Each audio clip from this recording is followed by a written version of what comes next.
South ఇండియాలోనే biggest sorry store మన Varahi silks మన విజయవాడ ఎంజీ రోడ్ లో ప్రారంభం. ఈ మధ్యకాలంలో నేను చేసిన దాదాపు ఇంటర్వ్యూస్లో ఈ ఇండస్ట్రీ వల్ల ఇలా యూనో ఇట్లా స్పిరిచువల్గా మాట్లాడడం కానీ వేదాంతంగా మాట్లాడి ఏముందండి ఇంకా అంతా చూసేసాం కదా సింపుల్గానే ఉండాలనిపిస్తుంది అన్న మాటలు ఎక్కువ వినిపిస్తున్నాయి. ఎందుచేత?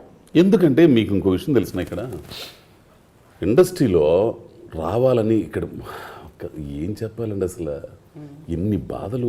ఒక డైరెక్షన్ డిపార్ట్మెంట్ కానీ టెక్నీషియన్స్ అయితే పనులు దొరికితే కొద్ది గొప్ప ఆర్టిస్టుల వాళ్ళని కానీ డైరెక్టర్ల వాళ్ళని కానీ ఎంత తపన పడి అన్నీ వదులుకొని వచ్చి ఊళ్ళోకి వెళ్ళలేక చదువులు మానేసుకొని తినడానికి తిండి లేక రూమ్ రెంట్లు కట్టుకోలేక అవకాశాలు రాక ఎన్ని ఇబ్బందులు అందరి జీవితాల్లో ఉంటాయండి. ఆల్మోస్ట్ అందరి జీవితాల్లో భయంకరమైన సంఘటనలు ఉంటాయి తెలిసిన. ఇప్పుడు ఈరోజు అవకాశం వచ్చిందని నేను చెప్పుకోగలుగుతున్నా కానీ అవకాశం రాక కొన్ని సందర్భాలు కొందరు అయితే ఆ టయానికి అన్నం టయానికి రూమ్కి వెళ్ళిపోయి ఏంది ఏదో వండి ఉంటారులే అని చెప్పేసి గౌకుని తినేసి ఒక సందర్భంలో ఒక్కోళ్ళు అయితే ఆ లంట్లు మొత్తం అన్నీ కడిగేసి కుర్రోళ్ళై మొత్తం రూమ్ శుభ్రం చేసి అన్నం తినేసి వెళ్ళిపోవడం. ఇంకొక దారుణం ఏంటి తెలిసిన పెళ్ళిళ్ళు జరుగుతుంటే సవేర ఫంక్షన్ హాల్ ఈసుపుగూడలో ఉంటుంది. ఆ పెళ్ళిళ్ళు భోజనాల టయానికి వెళ్ళిపోయి గవ తినేసి వచ్చేసే సందర్భాలు ఉంటాయి. ఎన్నో ఉండేయండి నాకు తెలుసు.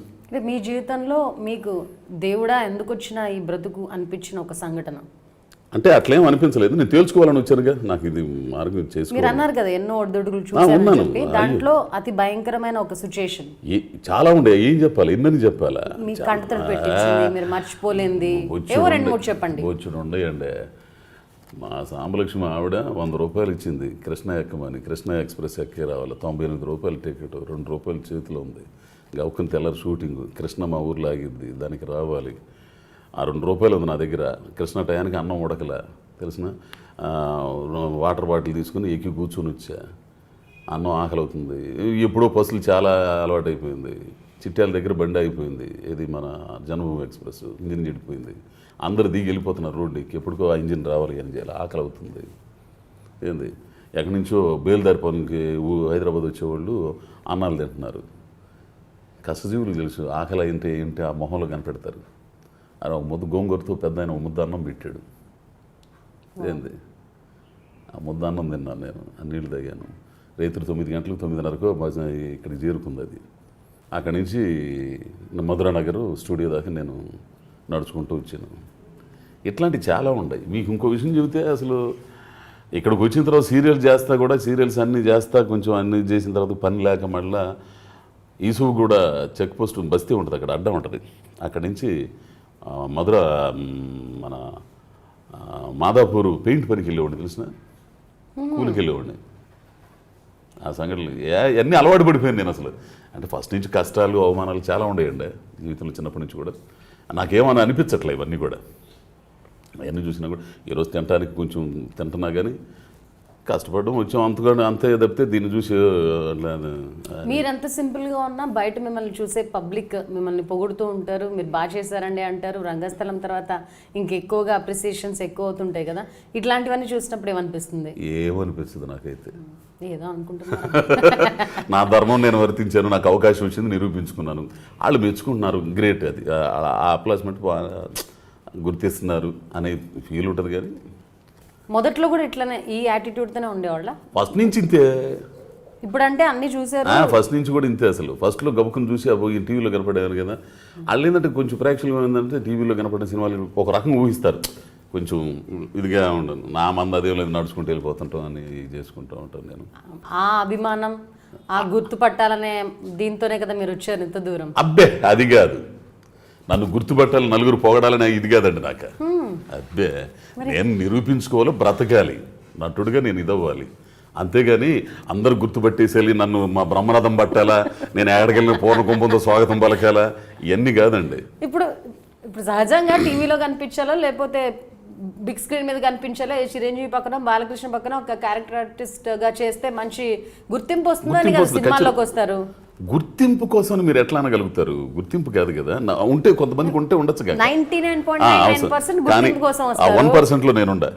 డబ్బు కోసం అయితే మీరు చేసే కూలి పని చేసుకోవచ్చు. ఇక్కడ ఇంకో విషయం నాకు తెలిసింది, నటన నేను నిరూపించుకోలేదు. నాకు ఒక అంబిషన్ ఉంది, దానికోసం నేను వచ్చాను.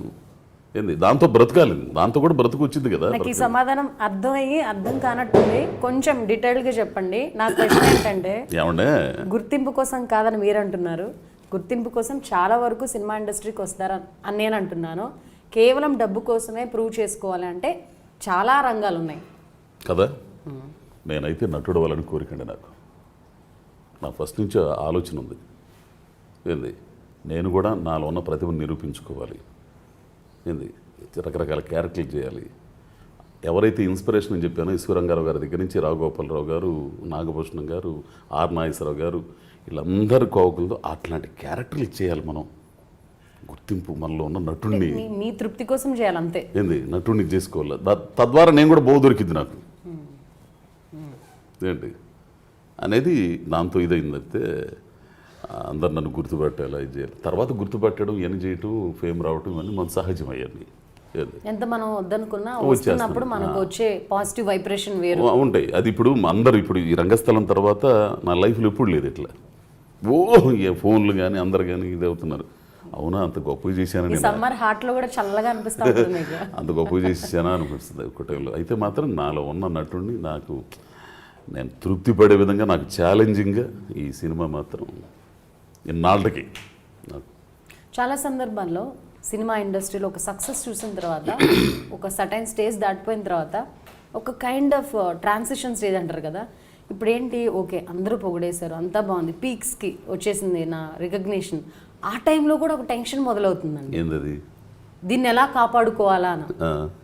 ఈ రికగ్నిషన్ ఇప్పుడు మీరు ఏదైతే అనుభవిస్తున్నారో అది దాన్ని ఎలా కాపాడుకోవాలని టెన్షన్ మొదలవుతుంది కదా. అదేమైనా ఉందా మీలో? నాకు అది అసలు వేయలేనిది. ఇప్పుడు ఇక్కడ నుంచి ఇక్కడికి వెళ్ళాను, అక్కడి నుంచి మళ్ళీ వెళ్ళాలి, మెట్టెక్కాలని ఇది లేదు. అంటే నన్ను గుర్తించి నేను ఏదైతే సాధించగలనుకున్నా ఆ క్యారెక్టర్లు ఇస్తారన్న ఆశ ఉంది అంతే. ఏంది దీన్ని కాపాడుకోవాలి, ఖచ్చితంగా గుర్తిస్తుంది ఇండస్ట్రీ. ఖచ్చితంగా డైరెక్టర్లు అందరూ గుర్తిస్తారు. ఆ కథలకు సంబంధించి క్యారెక్టర్లు అజయ్ ఘోష్ పనికి వస్తాడు అనుకుంటారు. ఇప్పుడు సుకుమార్ గారు చూశారు, సుకుమార్ గారు చూసి ఇచ్చారు కదా, సరే అట్లా ఇంకా మంచి క్యారెక్టర్ ఛాన్సెస్తో అనే ఆలోచన వస్తుంది అంతే అనుకుంటున్నాను నేను. అది మీరు ఈ ఇంటర్వ్యూస్లో చెప్పారు, ఇప్పటిదాకా చేసిన వాటిలో ఇంకా ఇది చాలా బాగా చేశాను, నాలో ఉన్న నటుడిని తృప్తిపరిచే విధంగా రంగస్థలం క్యారెక్టర్ ఉంది అని చెప్పారు కదా. నేను అది ఈ రంగస్థలమా లేకపోతే ఇంకేమైనా ఉన్నాయా మీరు ఆల్రెడీ చేసిన మూవీస్లో? తమిళ్ విచారణ ఉంది కదా, విచారణ ఆస్కార్కి 2016 ఆస్కార్కి ఇండియా తరఫున ఎంట్రీ ఇచ్చింది కదా, దాంట్లో అద్భుతమైన క్యారెక్టర్ అది. దాని తర్వాత నేను అంతగా అంటే జ్యోతిలక్ష్మి పూరి గారు ఇచ్చింది ఒక రకంగా ఆయన గాడ్ ఫాదర్ ముద్రేశాడు విలన్ అని. ఆ తర్వాత చేశాను ఈ క్యారెక్టర్, ఎస్పెషల్లీ శేషనాయుడు క్యారెక్టర్ మాత్రం నాకు మంచి నన్ను నేను పరీక్ష పెట్టుకోవడానికి కానీ నన్ను వెలికి తీసుకోవడానికి కానీ నాకు బాగా ఉపయోగపడింది. ఇంకా నేను పదును పెట్టుకోవడానికి, ఇంకా మంచి క్యారెక్టర్లు చేయడానికి కూడా. అది ప్రతి సినిమాలోనూ ఏదో ఒక నేర్చుకుంటుంటాం. ఇప్పుడు రంగస్థలం సినిమాలో ఇంత అప్రిసియేషన్ వచ్చిన ఈ మూవీ క్యారెక్టర్ అండ్ సుకుమార్ గారితో పనిచేస్తున్నప్పుడు మీరేం కొత్త విషయాన్ని నేర్చుకున్నారు? అంటే చాలామంది, అంటే నా జీవితంలో మంచి డైరెక్టర్లతో పనిచేశానండి, కొద్దిగా చేసినా కానీ. బాపు గారితో, లెజెండ్ బాపు గారితో, ఈటీవీ సోమన్ గారితో, టీవీ ఇండస్ట్రీకి వచ్చేసరికి అశోక్ రావు గారు, పృథ్వీవర్మ గారు, చాలామంది ఇట్లా చేశాను, అనిల్ కుమార్ గారు, వీళ్ళందరూ. ఇక్కడికి రాగానే వెట్రిమారన్ తమిళ్, పూరి జగన్నాథ్, ఈయన రాజమౌళి గారు, బాహుబలి 2లో చేశాను. కానీ లెంగ్త్ అవ్వడం వల్ల నాకు ట్రాక్ తీసేది జరిగింది. ఒక అద్భుతమైన డైరెక్టర్తో పనిచేశాను, చాలా నేర్చుకున్నా. ఎట్లా నటుడిగా ఎట్లా ఉండాలి, ఎట్లా వాళ్ళు చెప్పింది మనం ఎట్లా ఆకలింపు చేసుకోవాలి, మనలో ఉన్నదాన్ని ఎట్లా ఇది చేసుకోవాలి, ఇవన్నీ మనిషిగా ఎట్లా ఉండాలి, ఏంది ఎక్కడ తగ్గాలి, ఎక్కడ నెగ్గాలి, ఎన్ని ఉంటాయి కదా కొన్ని. వాళ్ళందరూ కూడా ఒక గొప్ప మనస్తత్వాలు గల వాళ్ళు. వీళ్ళందరూ కూడా చెప్పిన నలుగురు కూడా, నాకు పనిచేసిన నలుగురు కూడా ఒక మేధావితనంతో, ఒక విశాల హృదయంతో ఆలోచించే మనుషులు వాళ్ళందరూ కూడా. And for more videos, please subscribe to iDream. Please subscribe to iDream. Please subscribe iDream. And please subscribe to iDream. For more videos, subscribe to iDream. please like, share and subscribe to the channel. Congratulations, iDream. Subscribe to iDream. Subscribe to iDream. So subscribe to iDream Media. iDream ki iDream team andarki huge congratulations. Please subscribe iDream Media. Please subscribe to iDream. Subscribe iDream. Please subscribe to iDream. I dream అంటే నా కళల channel subscribe చేసుకున్న నోరు తిరుగుతలేదు, మీరైతే గంట గుర్తు కొట్టండి. For more such videos, please subscribe to iDream. Subscribe to iDream. Please subscribe to iDream. Please subscribe iDream Media. Please do subscribe to iDream. Please subscribe to iDream Media. For best entertainment and information, please subscribe iDream. And don't forget to subscribe to iDream.